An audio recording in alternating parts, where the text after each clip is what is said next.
সংসদ ছাড়া সংবিধান সংস্কার সম্ভব নয় বলছেন বিএনপি নেতারা। ভোট পেছালে আস্থা হারাবে অন্তর্বর্তী সরকার।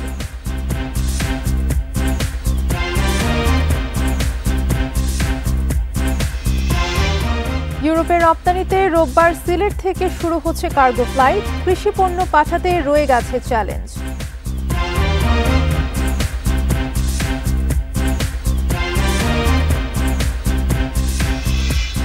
সারা দেশে তীব্র গরম, ৬ জেলায় মাঝারি তাপপ্রবাহ। সর্বোচ্চ ৩৯ ডিগ্রি রাজশাহীতে। রোববারের পর কমবে তাপমাত্রা।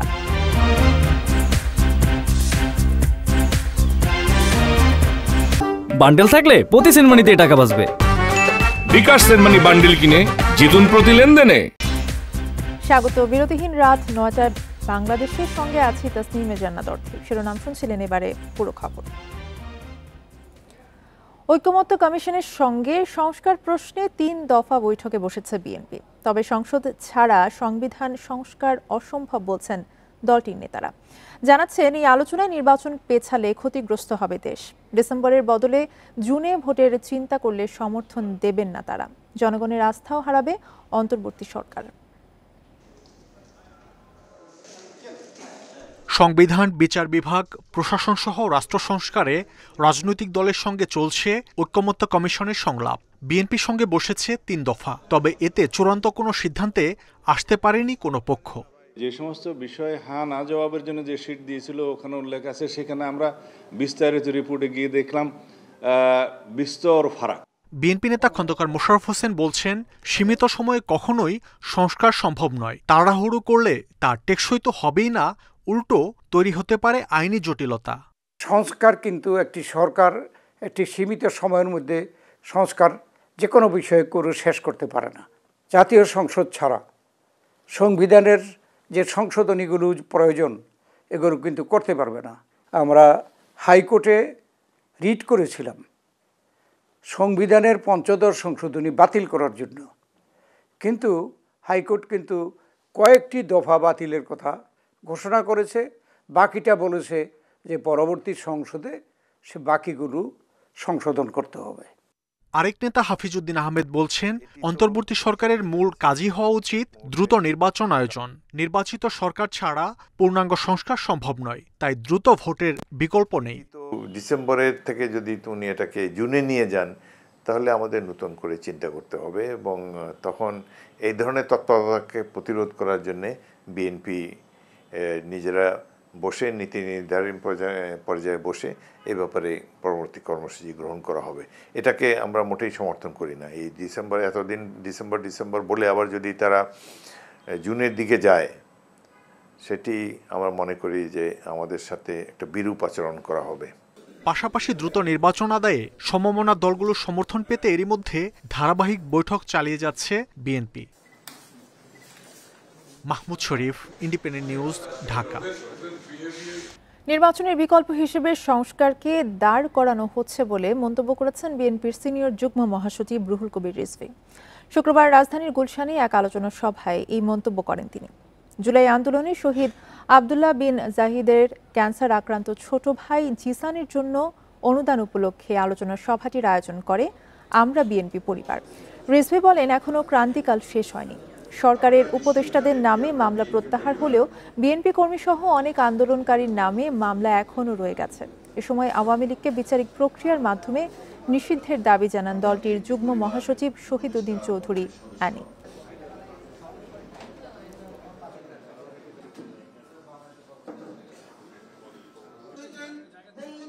এটা সংস্কার হবে, এটা সংশোধন হবে, আবার নতুন আসবে, নতুন আইন প্রণয়ন হবে। এই করতে করতেই তো পৃথিবী এবং বাংলাদেশ যতদিন থাকবে ততদিন সংস্কার তো চলতেই থাকবে। তো তাহলে নির্বাচনের বিকল্প হিসেবে কেন এটাকে দাঁড় করানো হচ্ছে? 2024-এ কি করেছে, কি করে নাই, সুতরাং এদের রাজনীতি করার কোনো অধিকার নাই। আজকে আমরা বলছি যে বিচার প্রক্রিয়ার মধ্য দিয়ে, আইনি প্রক্রিয়ার মধ্য দিয়ে অবশ্যই আওয়ামী লীগ যেন এদেশে, বেশিরভাগ যেন এদেশে ফিরে না আসতে পারে, সেজন্য তাদের রাজনীতি নিষিদ্ধ করা উচিত। পোপ ফ্রান্সিসের শেষকৃত্যে যোগ দিতে রোম পৌঁছেছেন প্রধান উপদেষ্টা অধ্যাপক ডক্টর মোহাম্মদ ইউনুস। এর আগে কাতারের দোহা থেকে রোমের উদ্দেশ্যে রওনা হন তিনি। দুপুর 12:25 দিকে তিনি দোহা ছাড়েন। রোমে অধ্যাপক মোহাম্মদ ইউনুসকে স্বাগত জানান ইটালি ও ভ্যাটিকান সিটিতে নিযুক্ত বাংলাদেশের 2 রাষ্ট্রদূত। পরে প্রধান উপদেষ্টা সেন্ট পিটার স্কোয়ারে যাবেন। সেখানে তিনি পোপ ফ্রান্সিসের মরদেহের প্রতি শ্রদ্ধা জানাবেন। স্থানীয় সময় শনিবার সকালে প্রধান উপদেষ্টা পোপ ফ্রান্সিসের শেষকৃত্যে যোগদানের জন্য আবারও সেন্ট পিটার স্কোয়ারে যাবেন। এরপর স্থানীয় সময় রোববার সকালে রোম থেকে ঢাকার উদ্দেশ্যে রওনা দেবেন। সোমবার ভোরে অধ্যাপক মোহাম্মদ ইউনুসের দেশে পৌঁছানোর কথা রয়েছে।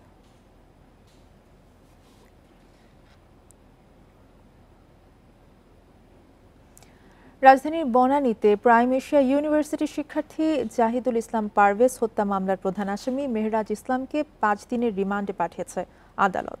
ঢাকার মেট্রোপলিটন ম্যাজিস্ট্রেট মেহরা মাহবুবের আদালত এই আদেশ দেন। এদিন তাকে আদালতে হাজির করে সুষ্ঠু তদন্তের স্বার্থে 10 দিনের রিমান্ড আবেদন করেন মামলার তদন্ত কর্মকর্তা।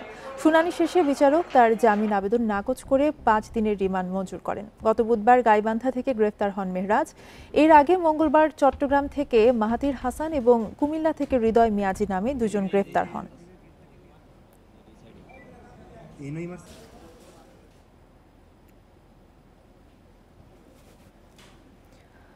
আগামী রোববার থেকে সিলেটের ওসমানী আন্তর্জাতিক বিমানবন্দর থেকে শুরু হচ্ছে কার্গো ফ্লাইট।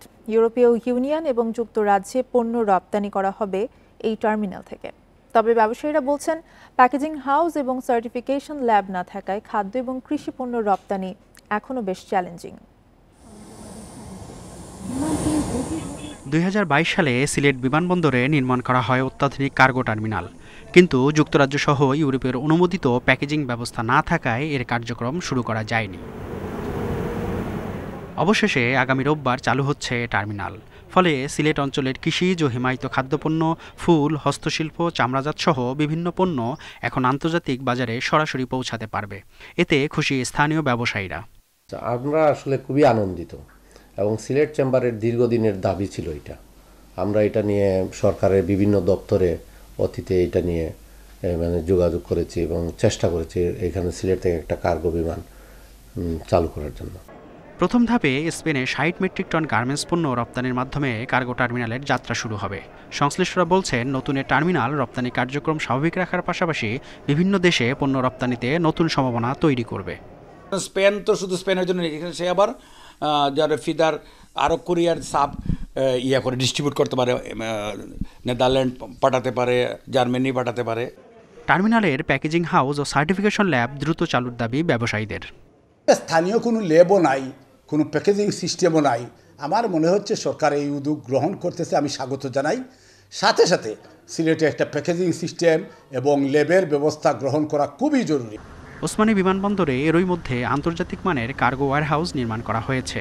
দক্ষ জনবল নিয়োগের পাশাপাশি বসানো হয়েছে অত্যাধুনিক নিরাপত্তা যন্ত্রপাতি। Independent news. আগামী 100 দিন দেশের 64 জেলায় গণসংযোগ চালাবে ইনকিলাব মঞ্চ। দাবি পূরণ না হলে আগামী 5 আগস্ট মার্চ ফর বাংলাদেশ কর্মসূচির মাধ্যমে শাহবাগ থেকে রওনা হয়ে সচিবালয় ঘেরাও করা হবে। জুলাই আগস্ট গণ অভ্যুত্থানকালে গণহত্যার বিচার এবং আওয়ামী লীগকে নিষিদ্ধ করা সহ বিভিন্ন হত্যাকাণ্ডের বিচার দাবিতে শহীদী সমাবেশ ও মিছিল করেছে ইনকিলাব মঞ্চ।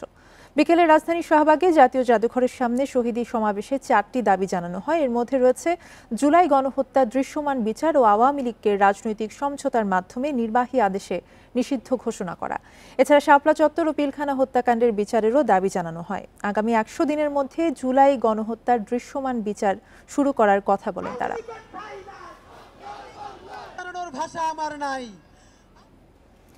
স্বস্তি ফিরছে না রাজধানীর বাজারে। সরবরাহে কোনো সংকট না থাকলেও নাগালে আসছে না সবজি।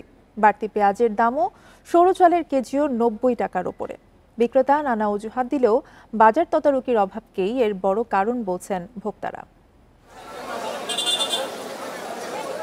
গ্রীষ্মের সবজির কমতি নেই রাজধানীর বাজারে, তবে এতে হাত দেয়া দায় ভোক্তার। দামে ফিরছে না স্বস্তি।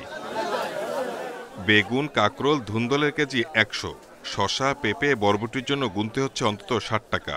গত সপ্তাহে যে কাঁচামরিচ ছিল 60 টাকা, এখন এর দাম 80 টাকা। এ নিয়ে ক্রেতাদের নানা অজুহাত থাকলেও তদারকির অভাব দেখছেন ক্রেতা।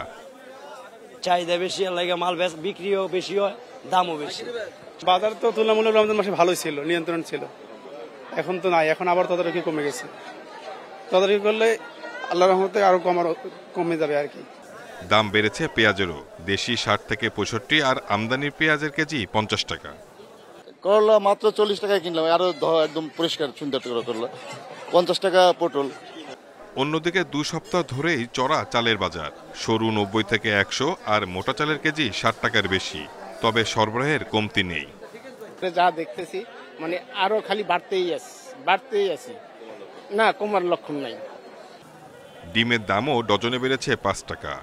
গত সপ্তাহে 125 টাকার ফার্মের ডিম এখন কিনতে হচ্ছে 130 টাকা ডজনে। তবে স্বস্তি ফিরেছে মুরগির দামে, ব্রয়লার 170 আর সোনালী মিলছে 230 টাকা কেজিতে।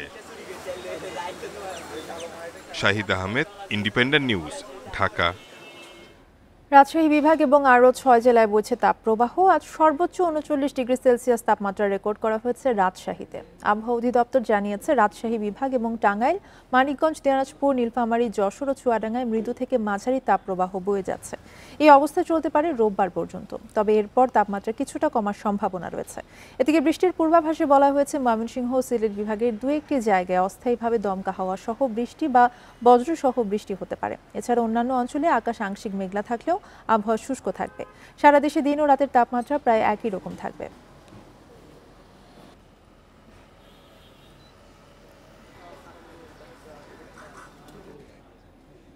এই ছিল এখনকার সংবাদের সাথে থাকায় ধন্যবাদ।